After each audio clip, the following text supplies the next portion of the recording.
Raise your right hand. Do you swear that the testimony that you're about to give in this matter, now in hearing, shall be the truth, the whole truth, and nothing but the truth, so help you God? I do.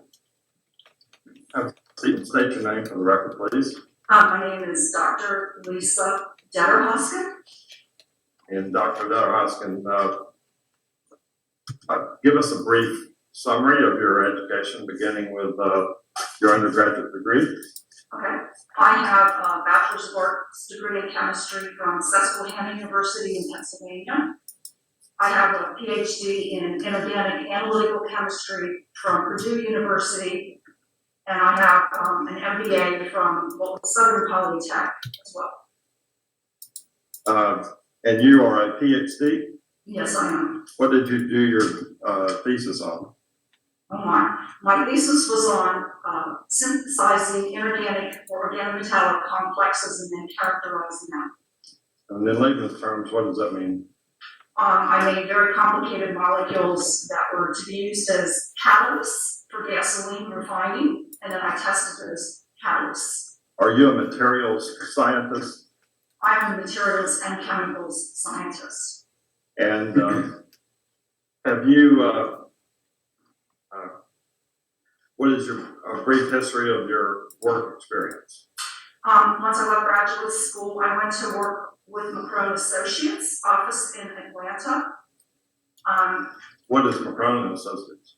It's a forensics company that does materials analysis. I had a top secret clearance, which I carried through Georgia Tech. I analyzed all sorts of materials from all sorts of sources. I've done industrial, I've worked with over 600 industrial companies. I've worked with federal agencies, Department of Defense, EPA. I've worked with small businesses, and I've worked with state governments. Have you worked with DARPA or Yes, been funded by DARPA? Yes, I've worked with DARPA. What is DARPA? Defense Administration Research Program. That's federal agency. Federal agency, yeah. And how long were you funded by DARPA and the Department of Defense while at Georgia Tech? 20 straight years. And what was your role at Georgia Tech? At Georgia Tech, I first started out in the Research Institute. I ran the GTRI Materials Analysis Center. And the last 3 years I was there, I moved over to resident instruction, and I was part of the materials characterization facility. Have you ever done analysis of paper to determine whether or not it was counterfeit? I have worked, a brief stint at Georgia Tech. I was at the Institute of Paper Science and Technology, and I worked on numerous documents, insurance documentation for handwriting discrepancies. I've worked with all sorts of paper companies in looking at their paper to make sure it's formulated properly. I've worked with numerous ink companies to make sure that their ink was formulated properly as well. All right. At my request, have you,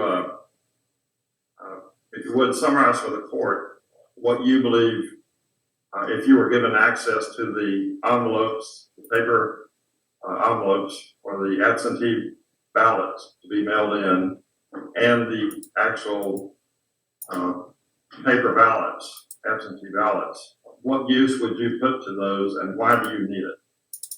Okay, well, the very first thing is I must have 600 DPI.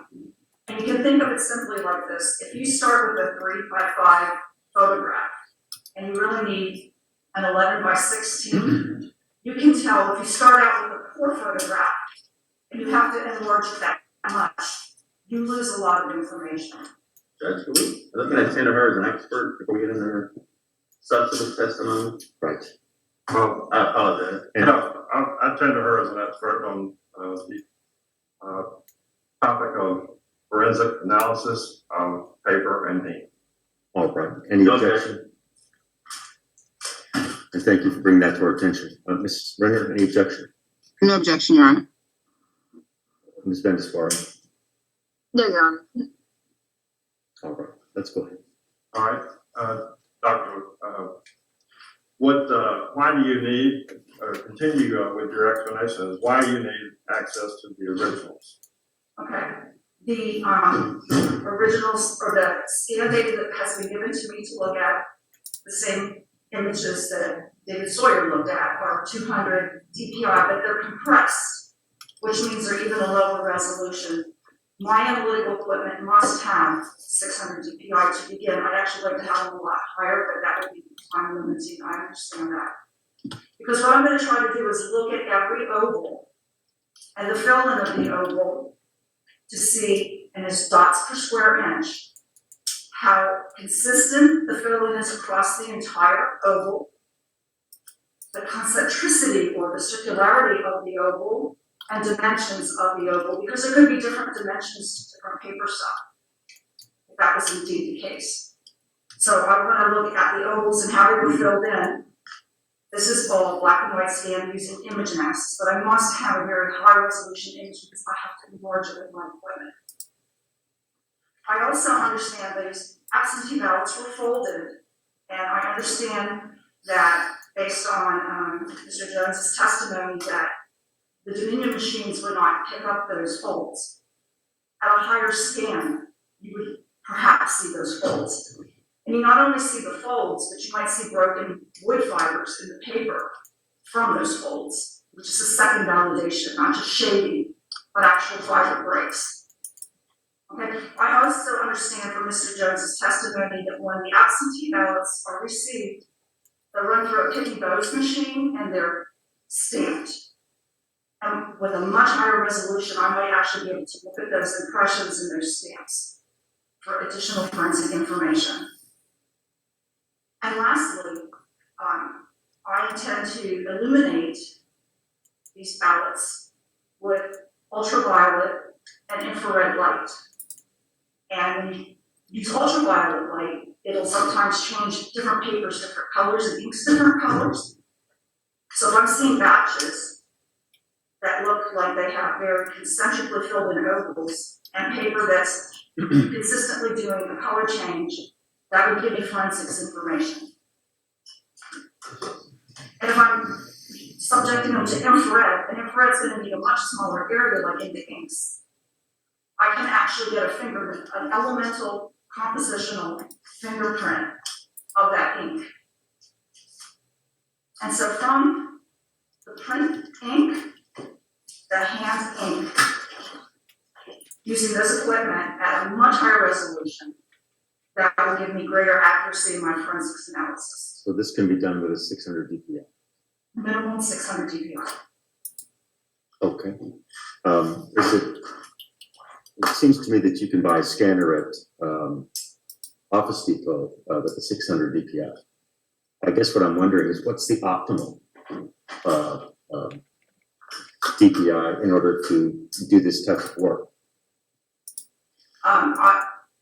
Over 2000 by 2000 would be awesome. That's what my classic equipment uses, but the time to do that would be very long to scan. And I want to look at all the ballots, because the second you start pulling out ballots, as a chemist and a material scientist, you get into statistical arguments about why did you pull this batch and that batch. So this goes to the argument that Ms. Ringer's raising here about whether or not there should be a sample. Is that right? I really do not like sampling. I think you need to do the whole entire thing so that nobody can argue that you threw any discrepancy into your methodology. We'll give Ms. Ringer an ample opportunity to follow up on that, but thank you for that. Go ahead, Mr. Cheeley.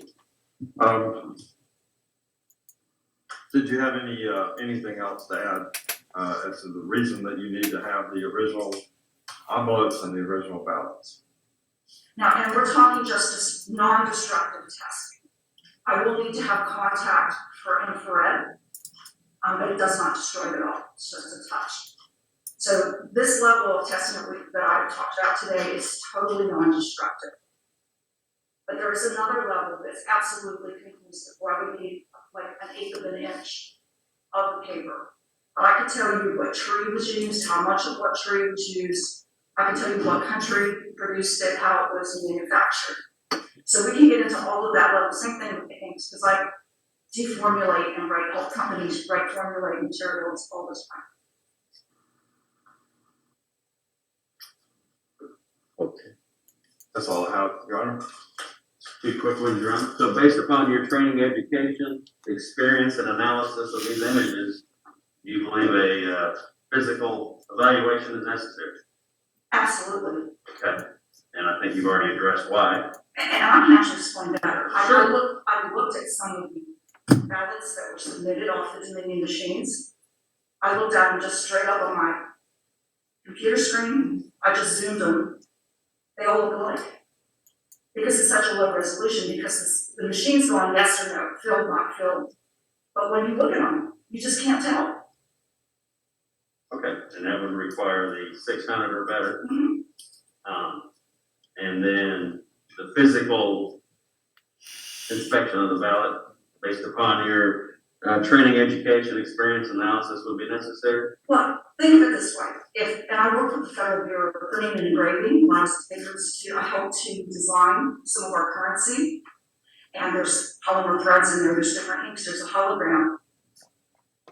You can't take a scan of a dollar. When you go to Kroger or Publix and they pull out the material that they wipe across the bill to check to see if it's authentic, they couldn't do that on a scan. You have to have the actual document. Thank you.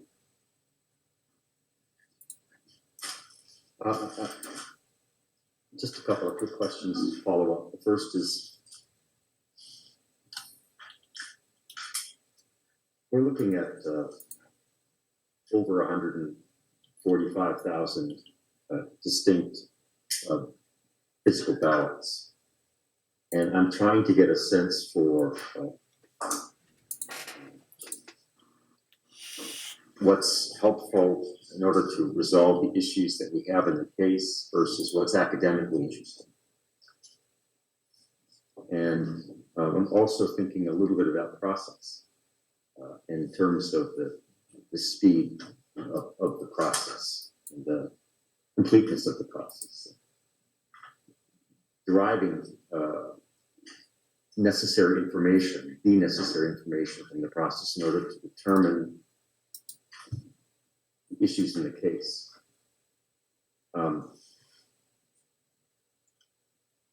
Infrared is something you described. Ultraviolet, I believe is what you said. Probably different. I'm sure that there is, and I apologize for that.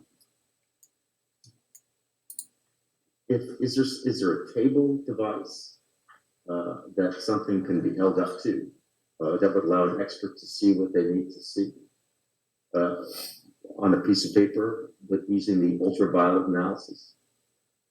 Ultraviolet, you could put it in a box. And you could shine light on it, you could see the color change. So, But that's going to be a piece by piece manipulation. I'm sorry, here's a process question. Let's assume that this is a ballot. It's taken out of the box.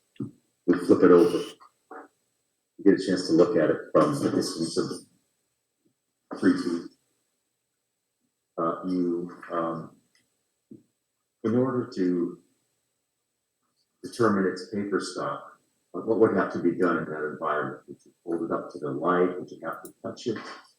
What would you have to do to determine the paper stock?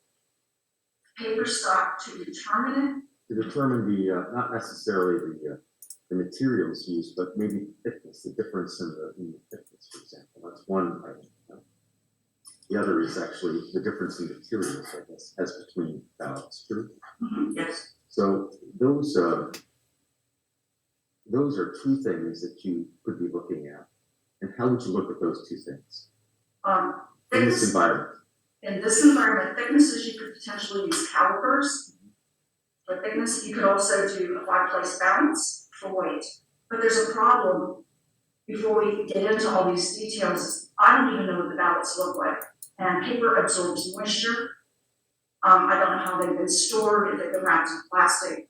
It won't change the actual ink on the paper, but it will change work, so to speak, the document. So that might change a little bit how we would have to approach testing. So you're saying that you can't really advise the court on a protocol for determining those things until you actually see the ballots. Exactly. Anytime I set out to do an experiment, the first part of that is working with the customer taking a look at the problem. The first one's always the most difficult perhaps to set up, and then things get very quick after that, but that's scientific protocol. That sounds right to me. In terms of the way of approaching this issue, if in fact we go in the direction of unsealing. Okay, let's see. Any other questions for him? No, sir. Just one last question, Dr. Vedroskin,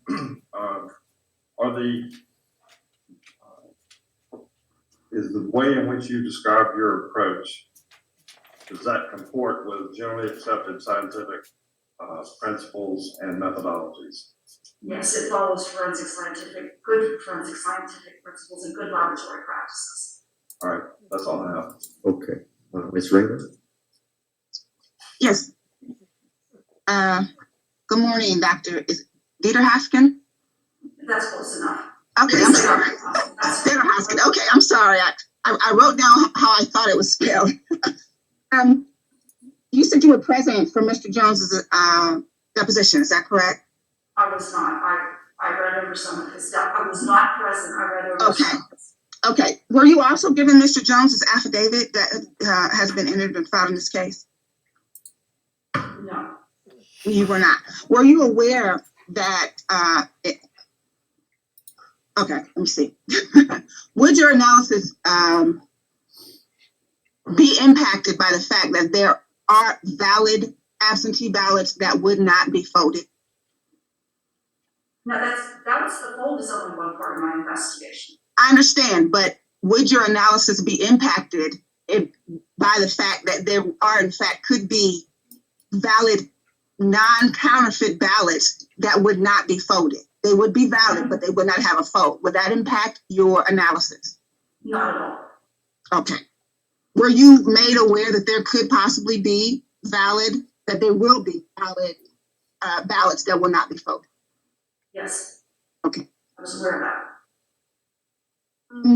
I want to make sure I heard you. Did you say that you would be looking for the date stamp on the ballots? No, on the envelopes, it was my understanding that they're run through the Pitt and Bowes machine and Yes. and Okay, I misunderstood you. Thank you, because I wrote that down.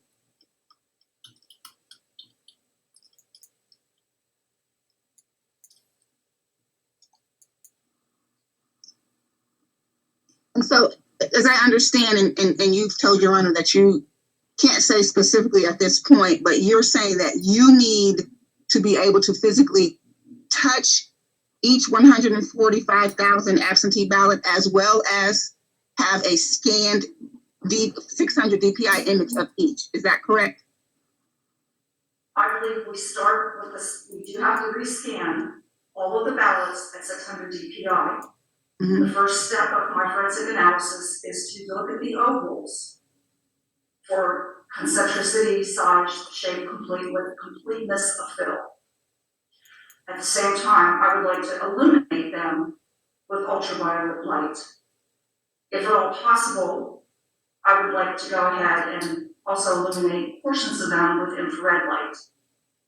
But until I start to actually look at the ballots, I'm not quite sure what I'm even starting with. No further questions, Your Honor. It doesn't sound like the illumination requires that you touch them. Somebody else could touch them. Somebody who works for the clerk's office, for example, could be the one who's actually manipulating at your direction the ballot so that you have what you need.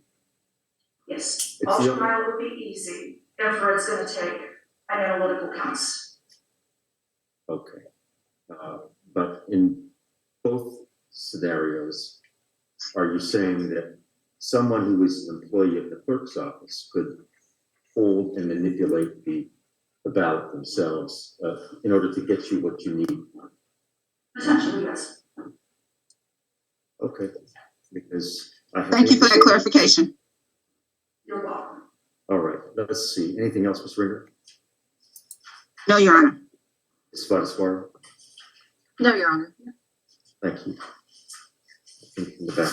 No questions, Chairman. Thank you, ma'am. All right, and if there's nothing else, then perhaps the witness can step down. I just have probably a couple of follow-up questions. All right. Just so the record's clear, Ms. Vedroskin, or Dr. Vedroskin, what is the object of your need to study the oval and the contents, the ink, and the way in which it's placed on the ballot in the oval or on the oval?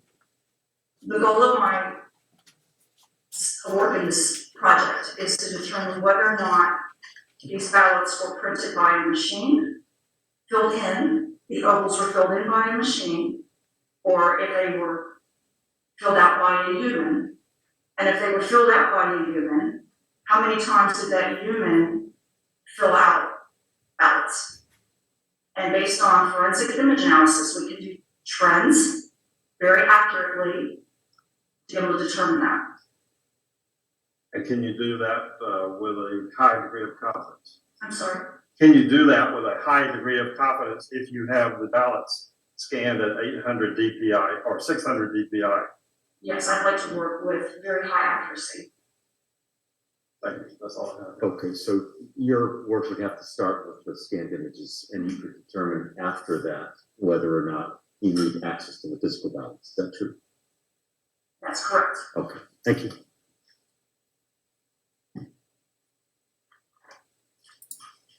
I have no further witnesses. All right, thank you, ma'am. You can step down if there's no further questions. Thank you very much. All right, we appreciate your time. If you like this video, press like. If you love it, subscribe.